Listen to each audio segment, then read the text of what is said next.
एक छोटे से गांव में अर्जुन नाम का एक लड़का अपनी माँ सीता के साथ रहता था। कभी उनके घर में खुशियां हुआ करती थीं, लेकिन पिता के जाने के बाद सब कुछ बदल गया था। घर छोटा था, पैसे कम थे, लेकिन अर्जुन और उसकी माँ के बीच प्यार बहुत था। बेटा अर्जुन, आज कुछ ज्यादा काम मिल जाए तो अच्छा होगा। घर में राशन भी खत्म होने वाला है। माँ, आप चिंता मत करो, मैं आज जरूर कुछ लेकर आऊंगा। तू खुद ठीक से खाना नहीं खाता और मेरे लिए इतना सोचता है। माँ, जब तक मैं हूँ आपको किसी चीज की कमी नहीं होने दूंगा। अर्जुन खुद गरीब था, लेकिन उसके सपने बहुत बड़े थे। अर्जुन सुबह जल्दी बाजार पहुंच गया। उसे उम्मीद थी कि आज उसे कोई काम जरूर मिल जाएगा। वो एक एक दुकान पर जाकर पूछने लगा। सेठ जी, कोई काम मिलेगा क्या? क्या काम कर लोगे? जो भी काम होगा कर लूंगा। सामान उठाना, दुकान साफ करना, ग्राहकों को सामान देना। बेटा, अभी मेरे पास आदमी है। अगर कभी जरूरत हो तो मुझे याद कर लेना, मैं पूरी मेहनत करूंगा। मालिक जी, मुझे खाना बनाने का थोड़ा अनुभव है। अभी जरूरत नहीं है। मैं कम पैसे में भी काम कर लूंगा। नहीं बेटा, अभी जगह नहीं है। चाचा, कुछ काम मिल सकता है? बेटा, मेरी दुकान ही मुश्किल से चल रही है। ठीक है चाचा, कोई बात नहीं। पूरा दिन बीत गया, लेकिन अर्जुन को कोई काम नहीं मिला। शाम हो चुकी थी। अर्जुन एक पेड़ के नीचे बैठा था। वह अपनी जेब देखता है। जेब में सिर्फ कुछ सिक्के थे। इन पैसों से तो माँ के लिए दवाई भी नहीं आएगी। तभी उसे अपनी माँ की दी हुई रोटी याद आती है। माँ खुद कम खाती है, लेकिन मेरे लिए बचा कर रख देती है। उसकी आंखों में आंसू आ जाते हैं। मुझे कुछ बड़ा करना होगा। अचानक आसमान में बादल छा जाते हैं। तेज बारिश शुरू हो जाती है। अर्जुन घर जाने लगता है। रास्ते में उसे सड़क किनारे एक बूढ़ा आदमी गिरा हुआ दिखाई देता है। लोग वहां से गुजर रहे होते हैं। छोड़ो भाई, कोई और देख लेगा। पता नहीं कौन है, मुसीबत मत लो। अगर आज मैं भी इन्हें छोड़ दूंगा तो फिर इंसानियत किस काम की? अर्जुन बूढ़े आदमी को घर लेकर आता है। अरे बेटा, ये कौन है? माँ रास्ते में मिले थे, बारिश में बेहोश पड़े थे। लेकिन बेटा, हमारे पास खुद खाने के पैसे नहीं हैं। माँ, हमारे पास कम है, लेकिन किसी की जान से ज्यादा नहीं। माँ अर्जुन को देखकर गर्व महसूस करती है। रात में बूढ़े आदमी को होश आता है। मैं कहाँ हूँ? आप मेरे घर में हैं बाबा। तुमने मेरी मदद क्यों की? तुम तो खुद परेशान लग रहे हो। मुसीबत में इंसान की मदद करनी चाहिए बाबा। बूढ़ा आदमी मुस्कुराता है। आज मुझे समझ आया कि अच्छाई अभी भी जिंदा है। मेरा नाम रहीम है। मैं पहले एक बड़ा बावर्ची था। बावर्ची? हाँ बेटा, मैंने पूरी जिंदगी खाना बनाने में लगा दी। फिर आप यहाँ अकेले कैसे? रहीम चाचा चुप हो जाते हैं। कुछ कहानियां वक्त आने पर ही बताई जाती हैं। रहीम चाचा अपना पुराना बैग खोलते हैं। उसमें से एक पुरानी डायरी निकालते हैं। ये क्या है? मेरी जिंदगी की सबसे कीमती चीज। डायरी के ऊपर लिखा होता है, रहस्यमयी बिरयानी। बिरयानी की रेसिपी? सिर्फ रेसिपी नहीं, एक कहानी है। रात में अर्जुन सो जाता है। रहीम चाचा डायरी को देखते हैं। सालों से मैं सही इंसान ढूंढ रहा था, शायद अब मिल गया। सुबह अर्जुन उठता है। रहीम चाचा? पूरा घर खाली था। रहीम चाचा जा चुके थे। मेज पर सिर्फ डायरी रखी थी। रहीम चाचा के जाने के बाद अर्जुन बार बार उस पुरानी डायरी को देख रहा था। उसके मन में हजारों सवाल थे। आखिर रहीम चाचा कौन थे और उन्होंने मुझे ये डायरी क्यों दी? वो डायरी का पहला पन्ना खोलता है। उसमें लिखा था, बिरयानी सिर्फ मसालों से नहीं बनती, इसमें मेहनत, प्यार और ईमानदारी भी मिलानी पड़ती है। अर्जुन हैरान हो जाता है। ये तो कोई साधारण रेसिपी नहीं लग रही। सीता अर्जुन को परेशान देखकर उसके पास आती है। क्या हुआ बेटा, सुबह से इतना सोच क्यों रहा है? माँ, रहीम चाचा ये डायरी छोड़ गए हैं।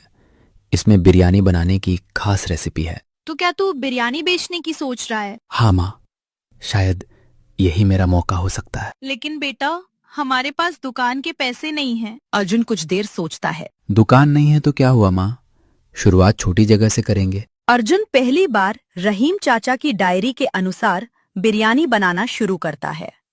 वह हर चीज ध्यान से डालता है।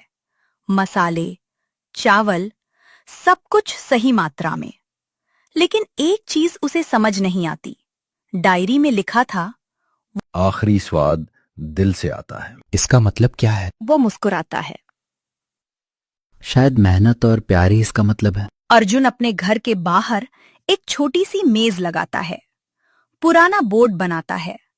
उस पर लिखता है, अर्जुन की स्पेशल बिरयानी। माँ उसकी मदद करती है। भगवान करे बेटा तेरी मेहनत रंग लाए। आपका आशीर्वाद है माँ, सब अच्छा होगा।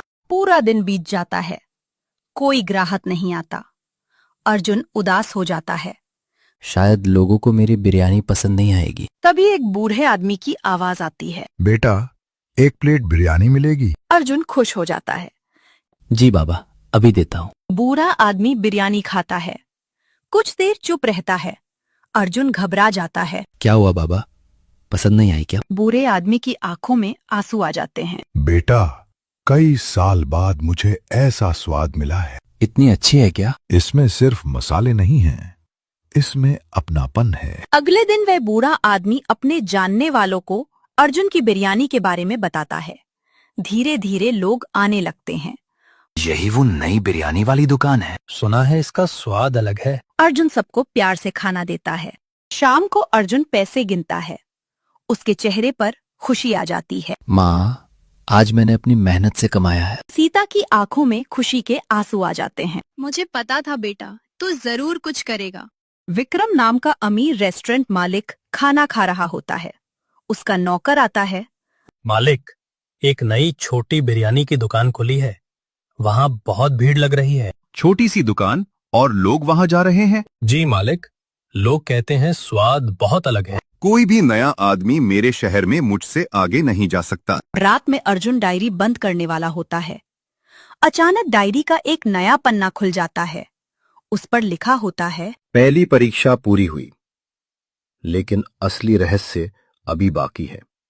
अर्जुन चौंक जाता है। ये कैसे हो सकता है? कुछ ही दिनों में अर्जुन की छोटी सी दुकान पूरे शहर में मशहूर हो गई थी।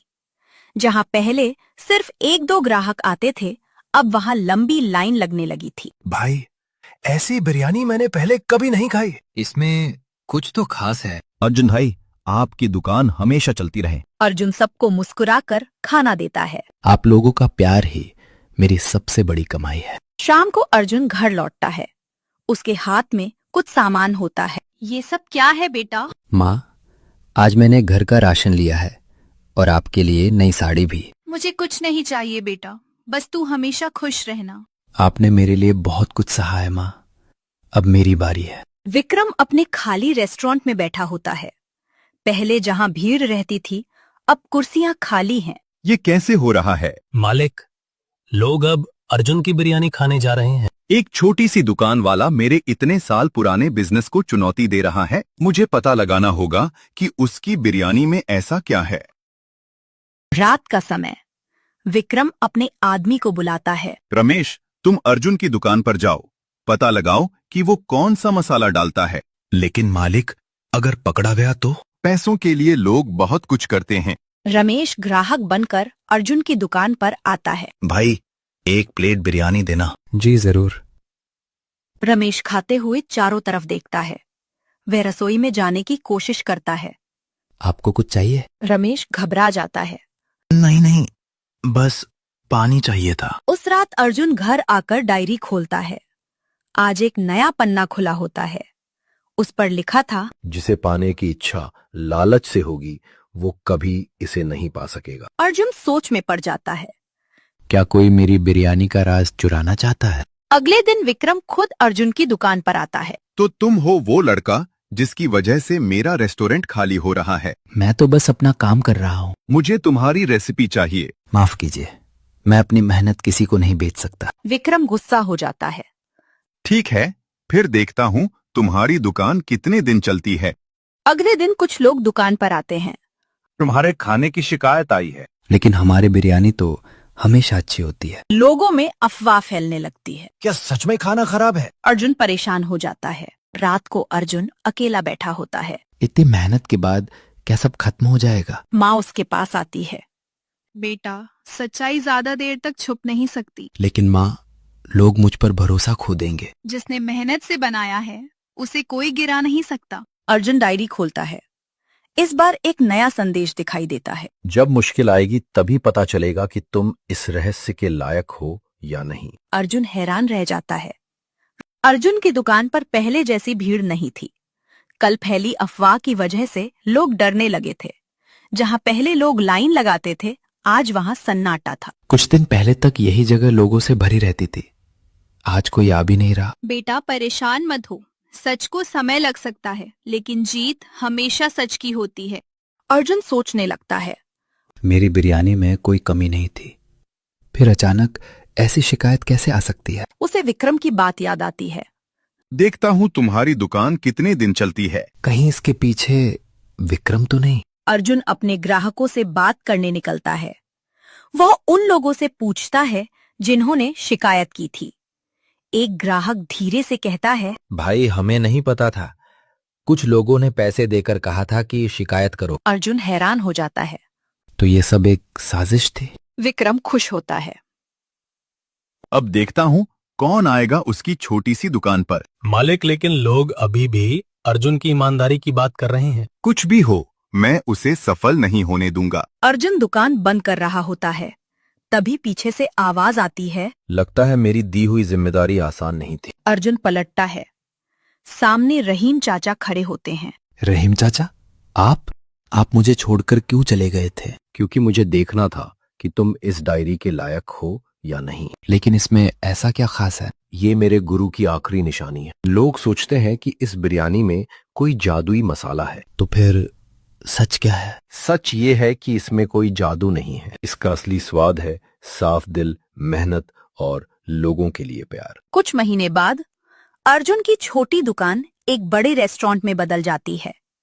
माँ खुश होती है। रहीम चाचा दूर खड़े मुस्कुरा रहे होते हैं। मुझे गर्व है बेटा। ये सब आपकी दुआ और रहीम चाचा के भरोसे की वजह से हुआ। असली स्वाद खाने में नहीं, उसे बनाने वाले के दिल में होता है।